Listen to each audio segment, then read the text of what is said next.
जय श्रीमन नारायण। भगवान विष्णु की कृपा आप सभी भक्तों पर सदा बनी रहे।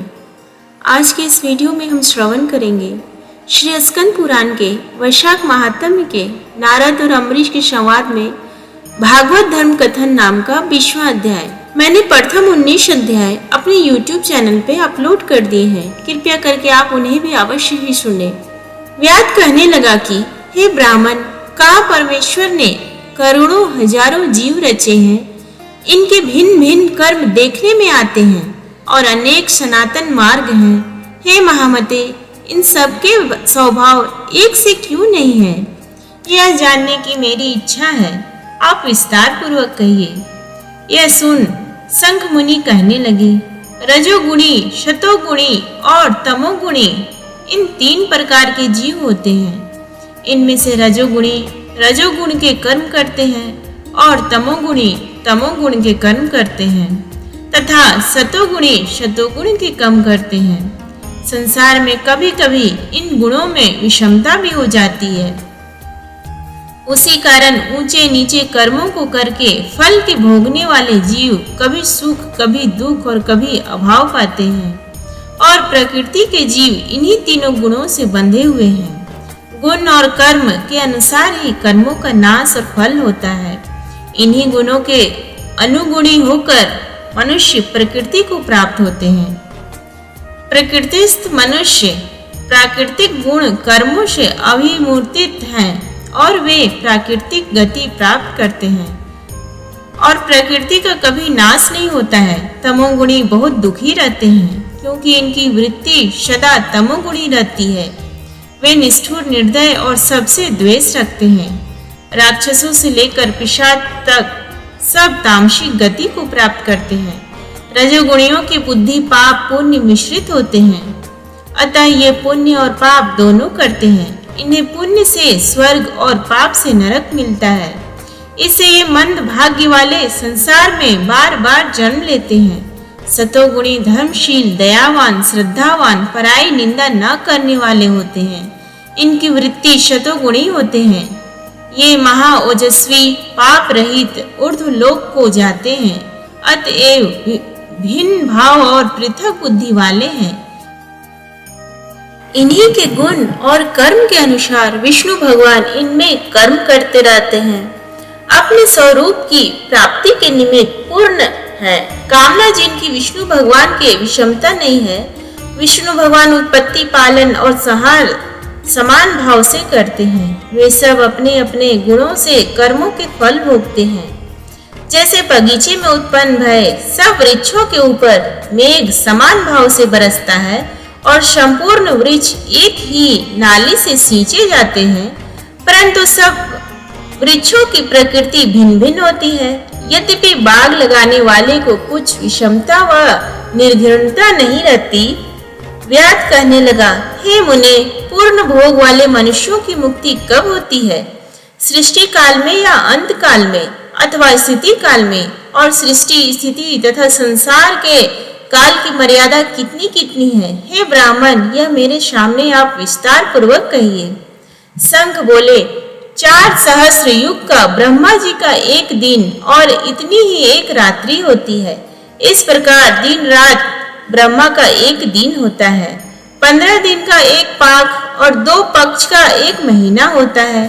2 मास की एक ऋतु और 3 ऋतुओं का एक अनय होता है। 2 अनय का एक वर्ष होता है।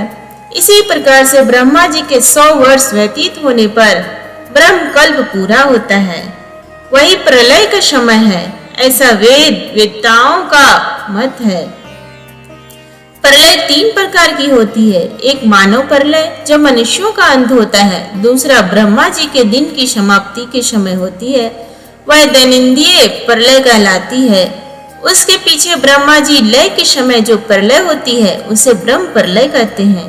ब्रह्मा जी के एक मुहूर्त में एक मनु की प्रलय होती है। इसी तरह जब 14 मनु के प्रलय हो जाते हैं तब एक दैनंदिन प्रलय होती है। इन प्रलयों की उतनी ही अवधि पर्यंत स्थिति रहती है। मनवंतर प्रलय में भूर भुवः स्वः तीनों लोकों का लय हो जाता है। किंतु मनवंतर प्रलय में चेतन जीवों का ही नाश होता है, परंतु लोकों के स्वरूप का नाश नहीं होता है। केवल उन लोकों की पूर्व की तरह जल से पूर्ति हो जाए है। फिर मनवंतर के अंत में चेतन जीवों की पुनः उत्पत्ति होती है। और हे व्याध, दैनंदिन लय में लोक और लोकस्थ सबका नाश होता है। केवल सत्य लोक के अतिरिक्त और कोई लोक नहीं रहता, सब नष्ट हो जाते हैं। और ब्रह्मा जी के शयन करने पर चेतन अधिभूत जीवों सहित सब लोकों का नाश हो जाता है। कोई कोई तत्वाभिमानी देवता और मुनि ही बचे रहते हैं और सत्यलोक के शयन करने वाले भी बचे रहते हैं। वे सब कल्पांत तक सोते रहते हैं। फिर रात्रि के समाप्त होने पर पूर्व सृष्टि के अनुसार ब्रह्मा जी सृष्टि की पुनः रचना करते हैं। ऋषि, देव, पितृलोक और वर्ण धर्मों सहित चारों वर्गों को अलग अलग रचते हैं। तब चक्रधारी विष्णु के दशावतार पुनः नियम के अनुसार होते हैं। इसी तरह अन्यान्य अनेकों देवता ऋषि कल्प के पश्चात ब्रह्मा जी के द्वारा फिर से उत्पन्न होते हैं।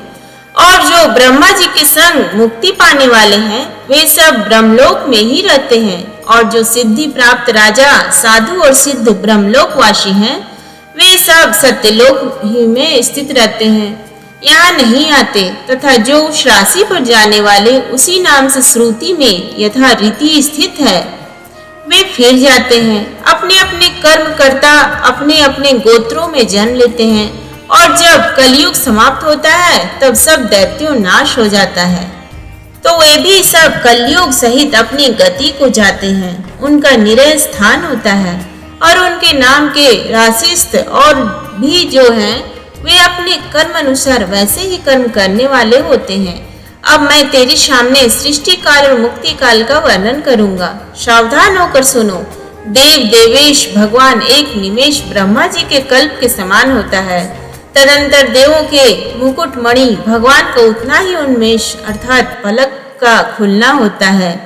निमेष के अंत में अपने कुच्छिष्ट लोकों के सृजन की इच्छा होती है।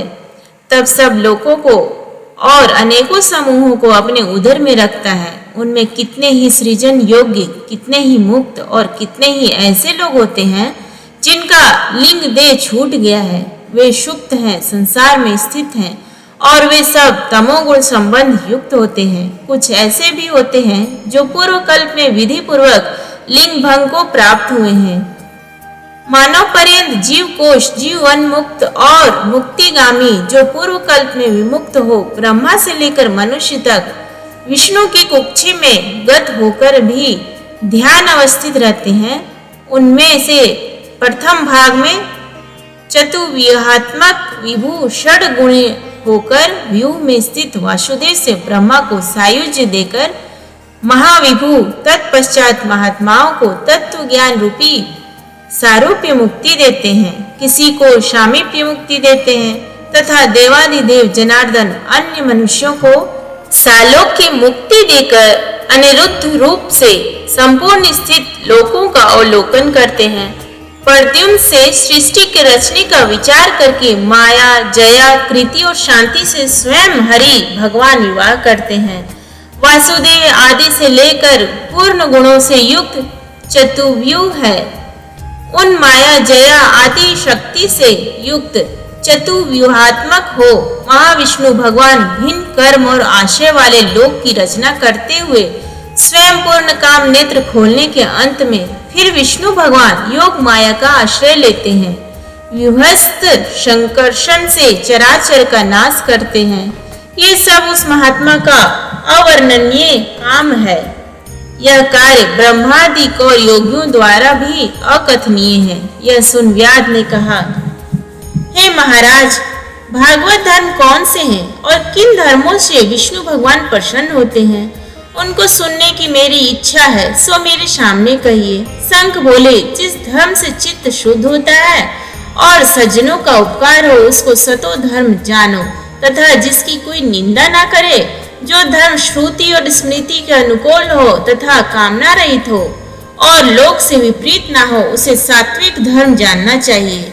वर्णाश्रम के विभाग से वह धर्म 4 प्रकार का है और प्रत्येक धर्म 3 प्रकार की है, नित्य, नैमित्तिक और काम्य। जब वे सब धर्म विष्णु भगवान को समर्पण किए जाएं, तब उनको शतोगुण युक्त भागवत धर्म कहा जाता है। जब किसी कामना के निमित्त अन्य देवता को समर्पण होते हैं, तब रजोगुणी होते हैं और राक्षस, पिशाच आदि लोग निष्ठुर देवताओं का पूजन करना, हिंसा करना, ये सब निंदित तमोगुणी कर्म है। सतोगुणी मनुष्य जो विष्णु भगवान के प्रिय सात्विक धर्मों को करते हैं, वे धर्म भागवत धर्म कहते हैं। जिनका चित्त सदा विष्णु भगवान में रहता है और जीवा से भगवान के नाम रटते हैं, जो लोग सदाचार परोपकार करते हैं और सदा ममताहीन रहते हैं, वही भागवत धर्म है। जिनको शास्त्र, गुरु, साधु और धर्म में विश्वास है और जो सदा विष्णु भक्त हैं, वे ही भागवत धर्म वाले हैं और श्रुति तथा स्मृति में बताए हैं वही धर्म उत्तम है। सब देशों में घूमना, सब कर्मों को देखना, सब धर्मों को सुनना, परंतु चित्त को विषयों में रखने वाले उनको कुछ भी नहीं कर सकते हैं। जैसे उत्तम स्त्री नपुंसक को कुछ भी नहीं कर सकते हैं। साधुओं के दर्शन ही से सत्पुरुषों का मन द्रवीभूत हो जाता है। जैसे चांदनी को देख चंद्रकांत मणि स्वयं ही द्रवीभूत होती है। उनके स्थिर मन शास्त्रों के श्रवण मात्र से ही विषयों से अलग होकर पाप रहित तेजो में रहते हैं, जैसे सूर्यकांत मणि रहती है। कामना रहित होकर श्रद्धा पूर्वक जो विष्णु संबंधी धर्म किए जाते हैं, वे ही भागवत धर्म है। इस लोक और परलोक में सुख देने वाले बहुत से धर्म देखे हैं, परंतु विष्णु भगवान को प्रसन्न करने वाले धर्म सूक्ष्म और संपूर्ण पापों का नाश करने वाले हैं। क्षीर सागर में से सब की हित कामना से जैसे दही में से मक्खन निकाल लेते हैं, ऐसे वैशाख के धर्म भगवान ने लक्ष्मी को बताए हैं। मार्ग में छाया करना, प्याऊ बनवाना, पंखा से हवा करना, सुपात्रों को दान करना, छतरी, जूता, कपूर और सुगंधित द्रव्यों का दान करना और धन पाकर बावड़ी, कुआं, सरोवर बनवाना, सायंकाल के समय शरबत और फूल दान करना, तांबूल दान करना और गोरस दान तो सब दानों से उत्तम है। रास्ते के थके हुए को नमक मिली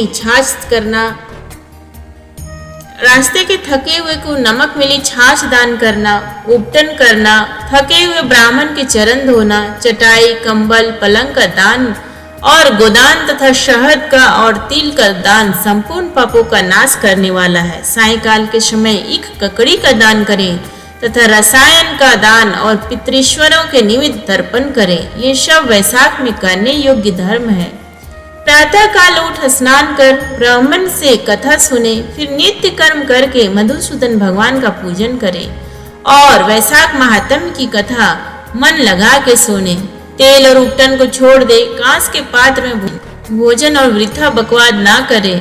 घिया, गाजर, लहसुन, तिल, मिष्ट, कांची, फूट, घिया, तोरई तथा पोई, कलिंदा, सहजना, चौलाई, कुल्थी और मसूर त्याग दे।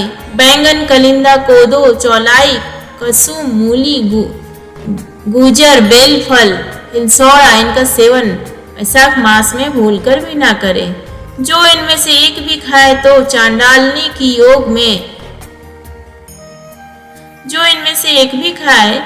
चांडाल की योनि में जन्म ले, वह 100 जन्म पर्यंत पशु बनते हैं, इसमें संदेह नहीं है। ऐसे मधुसूदन भगवान की प्रसन्नता के निमित्त व्रत करें और व्रत के समाप्त होने पर विष्णु भगवान की प्रतिमा बनवा वस्त्र पहनाकर दक्षिणा सहित ब्राह्मण को अर्पण करे।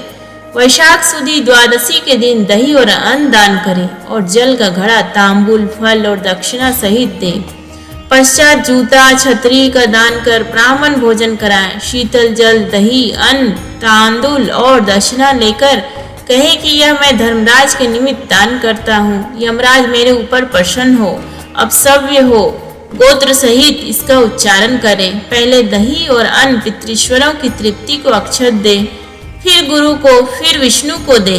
शीतल जल और कांसे के पात्र में दही, अन्न, दक्षिणा, तांबूल और फल रखकर कहे, हे विष्णु, मैं वैकुंठ की प्राप्ति के निमित्त ये दान करता हूँ। फिर कुटुंबी ब्राह्मण को यथाशक्ति गोदान करे।